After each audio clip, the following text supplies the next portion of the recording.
जब आप कोई ऐसा वीडियो देख रहे हो जो आपको बहुत अच्छा लगता हो, उसके बीच में ब्रेक। अभी डाउनलोड करें तक ऐप।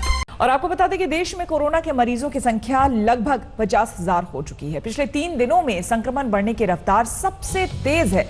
4 मई को देश में 41,000 संक्रमित थे, जो कि अब यानी कि 7 मई की सुबह तक बढ़कर करीब 50,000 हो चुके हैं। कोरोना के बढ़ते ग्राफ पर नजर डालें तो 0 से 10,000 मामले 75 दिन में सामने आए हैं। देश में 24 मार्च तक संक्रमितों की संख्या 571 थी।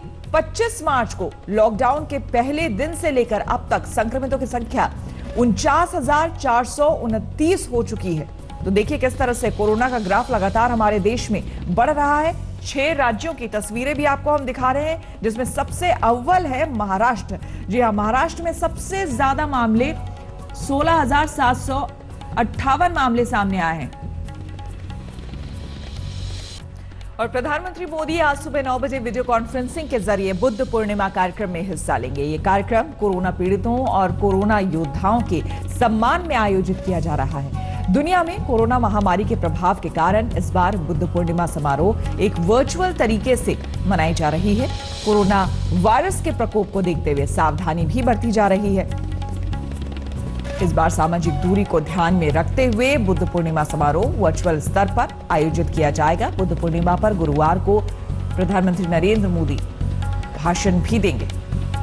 ये आयोजन कोविड-19 के पीड़ितों और फ्रंटलाइन वॉरियर्स जैसे मेडिकल स्टाफ, डॉक्टर्स और पुलिसकर्मी तथा अन्य के सम्मान में आयोजित किया जा रहा है। आज पूरे देश की नजर पीएम मोदी पर है कि इस मौके पर वो क्या संदेश देते हैं।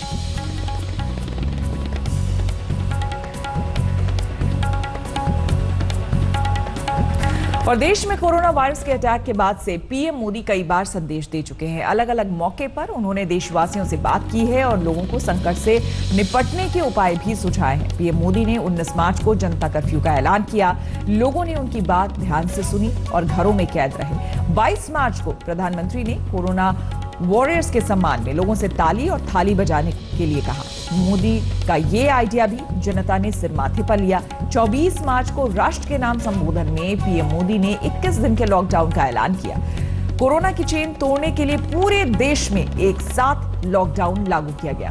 14 अप्रैल को पीएम मोदी ने कोरोना को हराने के लिए एक और लॉकडाउन का ऐलान किया।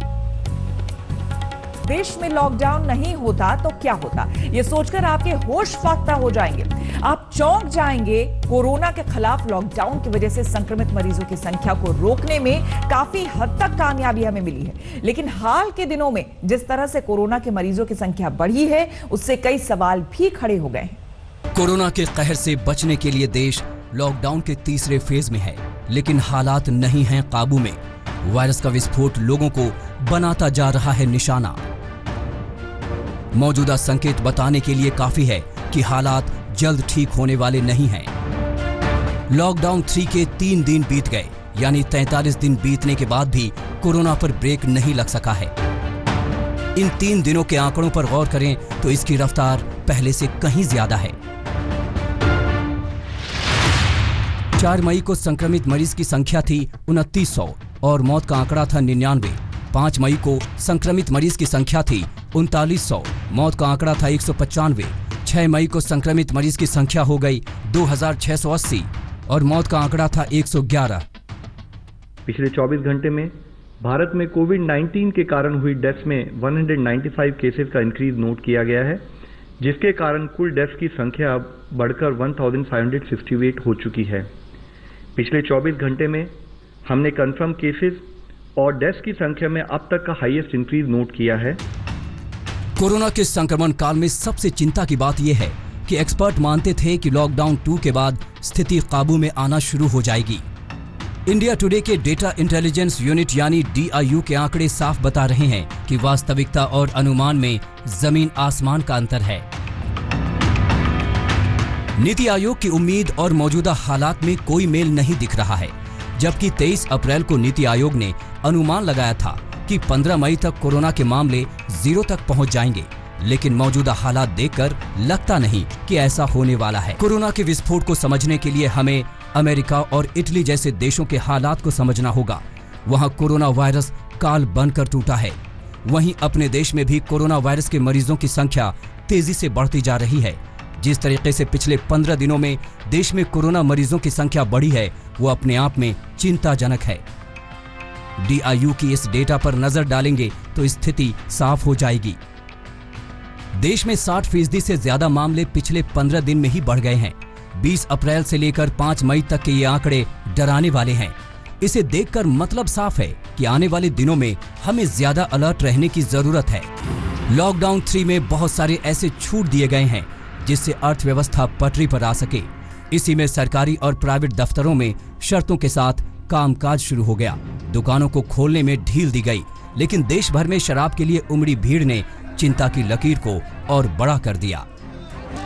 ये लापरवाही इसलिए भी खतरनाक है कि मौजूदा हालात में जब हमारे पास कोरोना की कोई दवा नहीं है, जब दूर दूर तक वैक्सीन का पता नहीं है, ऐसे में सोशल डिस्टेंसिंग ही ऐसी दवा है जिससे हम दुनिया की सबसे बड़ी महामारी से बच सकते हैं और लोगों को बचा सकते हैं।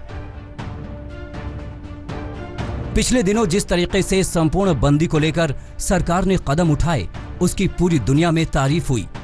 लेकिन कुछ घटनाएं बार बार हमें चिंता में डाल देती हैं, चाहे मरकज हो या फिर मजदूरों की घर वापसी का मामला या फिर शराब के लिए सोशल डिस्टेंसिंग के लिए उड़ती धज्जियां। लॉकडाउन में किसी भी तरह की चूक पूरे देश को बहुत ही बड़े खतरे में डाल सकती है। इंडिया टुडे के डेटा इंटेलिजेंस यूनिट यानी DIU ये भी बताती है कि अगर देश में लॉकडाउन नहीं लगाया जाता तो हालात बदतर हो जाते। DIU के मुताबिक अगर लॉकडाउन नहीं लागू किया गया होता तो 4 मई तक ही कोरोना के मामले 4 लाख के पार चले गए होते, जबकि आज यानी 7 मई को भी कोरोना के मरीजों का आंकड़ा 50,000 के पार ही हुआ है। वहीं कोरोना के खिलाफ जंग में लॉकडाउन को दूसरी संस्था ने भी कारगर बताया है।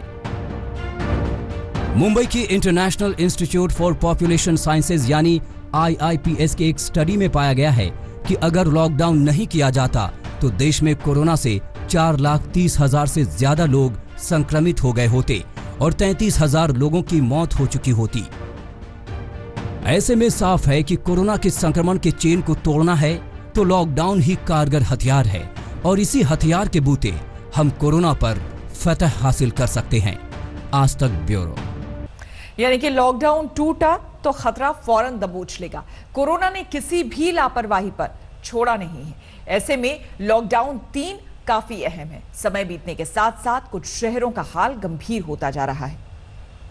देश में बिगड़ते हालात ने सरकार को लॉकडाउन 3 को लागू करने पर मजबूर किया है। वैसे तो लॉकडाउन की वजह से अर्थव्यवस्था की सेहत पर गंभीर असर पड़ा है, लेकिन सरकार ने लोगों की सुरक्षा को सर्वोपरि रखा है। केंद्र के साथ ज्यादातर राज्यों ने भी संपूर्ण बंदी को कायम रखा है, क्योंकि इसमें हुई थोड़ी सी भी चूक पूरे देश को भयंकर खतरे में डाल सकती है। देश में आने वाले दिन कैसे होंगे ये इस बात पर निर्भर करता है कि लॉकडाउन का पालन लोग कितनी संजीदगी के साथ करते हैं। देश के हालात बेहद डराने वाले हैं। खासकर राजधानी दिल्ली, मुंबई और अहमदाबाद तो कोरोना के लिहाज से बेहद खतरनाक हो चुके हैं। कोरोना की ये टॉप 3 हॉटस्पॉट शहर हैं, लेकिन डेंजर जोन की लिस्ट में सिर्फ ये 3 शहर नहीं, 12 ऐसे शहर हैं जहां कुल कोरोना के 60% से ज्यादा मामले हैं। Number 1 Mumbai, number 2 Delhi, number 3 Ahmedabad, number 4 Chennai, number 5 Indore, number 6 Pune, number 7 Jaipur, number 8 Surat, number 9 Kolkata, number 10 Agra, number 11 Hyderabad और नंबर 12 भोपाल। जो भी कस्टमर्स है, जो भी दुकानदार है, उन्होंने सोशल डिस्टेंस रखना चाहिए। हर एक दुकानदार की जवाबदारी है, हर एक नागरिक की जवाबदारी है सोशल डिस्टेंस रखना, और सबकी जिम्मेदारी है मुंह के ऊपर मास्क लगाना। सबकी जिम्मेदारी है मास्क लगाना, सोशल डिस्टेंसिंग बनाए रखना, लेकिन मुंबई कहां मानने वाली। महानगरी में सड़कों पर ये भीड़ बता रही है कि इन्हें खतरे की परवाह नहीं। जानबूझकर लोग खतरे को बुला रहे हैं, ये जानते हुए कि यहाँ संक्रमण की रफ्तार बेहद तेज है और ये आंकड़ा 10,000 के पार पहुंच चुका है। वहीं पूरे महाराष्ट्र में पीड़ितों का आंकड़ा 15,000 के पार जा चुका है। बुधवार रात जारी आंकड़ों के मुताबिक मुंबई में 24 घंटे में 769 केस सामने आए। इसके साथ ही मुंबई में कुल 10,714 लोग कोरोना पीड़ित हो गए, 24 घंटे में मुंबई में 25 लोगों ने अपनी जान गंवाई और इस तरह मुंबई में मरने वालों की कुल संख्या 412 पहुंच गई। वहीं महाराष्ट्र में 24 घंटे में कोरोना के 1233 मामले सामने आए और 34 लोगों ने जान गंवाई। नए आंकड़ों के साथ ही राज्य में पीड़ितों का कुल आंकड़ा 16,758 हो गया, जबकि कोरोना से मृतकों की कुल संख्या 651 हो गई। देश में सबसे बड़े संकट का सबसे बड़ा केंद्र मुंबई बनी हुई है। बीएमसी ने अपने इस ऑर्डर में कहा है कि लगातार जो है दुकानों के बाहर भारी भीड़ दिख रही है और इससे कोरोना के जो केसेस है वो बढ़ सकते हैं। मुंबई में अभी भी लगातार कोरोना वायरस के केसेस बढ़ते जा रहे हैं। जो डाउनवर्ड ट्रेंड है वो दिख नहीं रहा, इसलिए अब जो शराब की दुकानें हैं उनको बंद करने का आदेश दिया गया है। मुंबई में लिए जो ऑर्डर निकला है बीएमसी द्वारा कि कोई भी शराब की दुकान और बाकी की जो नॉन एसेंशियल सर्विसेज की भी जो दुकान होती है उनको भी बंद रखने का आदेश दिया है। सिर्फ जो एसेंशियल सर्विसेज की जो शॉप्स है उनको ही खुला रखा जाएगा। कोरोना संकट से जूझती राज्य सरकार ने 25,000 रजिस्टर्ड डॉक्टरों के लिए नया फरमान जारी किया है।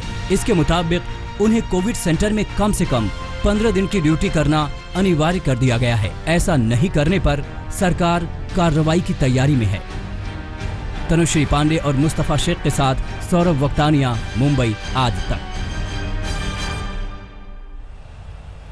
महाराष्ट्र में तमाम कवायद की जा रही है कि किसी भी तरह से खतरा खत्म किया जाए। दिल्ली, अहमदाबाद समेत कई शहरों का भी वैसा ही हाल है। साबरमती के किनारे बसे इस शहर को कोरोना का ग्रहण लग गया है। शहर में नाकेबंदी है, सरहद सील है, चप्पे चप्पे पर पहरा है, लेकिन कोरोना के अड्डे नहीं खत्म हो रहे हैं। अहमदाबाद के हालात बिगड़ते जा रहे हैं, जिसकी वजह से गुजरात में कोरोना के मरीजों की संख्या और मौत में जबरदस्त उछाल आया है। बुधवार रात 8 बजे तक 24 घंटों में गुजरात में कुल 380 नए मामले सामने आए हैं, जबकि 28 की मौत हुई है। वहीं अहमदाबाद में नए मामलों की संख्या 291 है, जबकि नए मौत की संख्या 25 है। ऐसे में अब अहमदाबाद में कोरोना के कुल केस 4,735 हो चुके हैं, जबकि गुजरात में कुल मामले 6,625 हो चुके हैं। कोरोना संक्रमण के मामले में अहमदाबाद ने देश भर में गुजरात को नंबर 2 पर पहुंचा दिया। यही चिंता का सबब है। इसका मतलब है कि हमारे यहाँ बिल्कुल अब उत्तरोत्तर जितने लोग रिकवर होके अच्छे होके वापस घर जा रहे हैं, इनकी संख्या बढ़ रही है। और अगर पूरी संख्या आज के दिन पर देखा जाए तो अभी तक पॉजिटिव केसेस तो हैं, पर उसके सामने 1381 जितने लोग बिल्कुल ठीक हो गए हैं और डिस्चार्ज हो गए हैं, ये अंक है। अहमदाबाद में कोरोना संक्रमित मरीजों के ठीक होने की तादाद भी दूसरे शहरों की तुलना में काफी कम है। अहमदाबाद में रिकवरी रेट जहां 16.31% है, वहीं दिल्ली और मुंबई में रिकवरी रेट करीब 33% है। अब ऐसे में सवाल उठता है कि आखिर अहमदाबाद में अब तक क्यों नहीं थम रहे मौत के आंकड़े, क्यों नहीं कोरोना के अड्डे पर किए जा रहे प्रहार। नमस्कार, मैं हूं अंजना ओम कश्यप। हमें उम्मीद है ये वीडियो आपको पसंद आया होगा। लेटेस्ट खबरों के लिए यूं ही देखते रहिए आज तक, और इस वीडियो के पसंद आने पर लाइक, शेयर एंड सब्सक्राइब करना ना भूलें।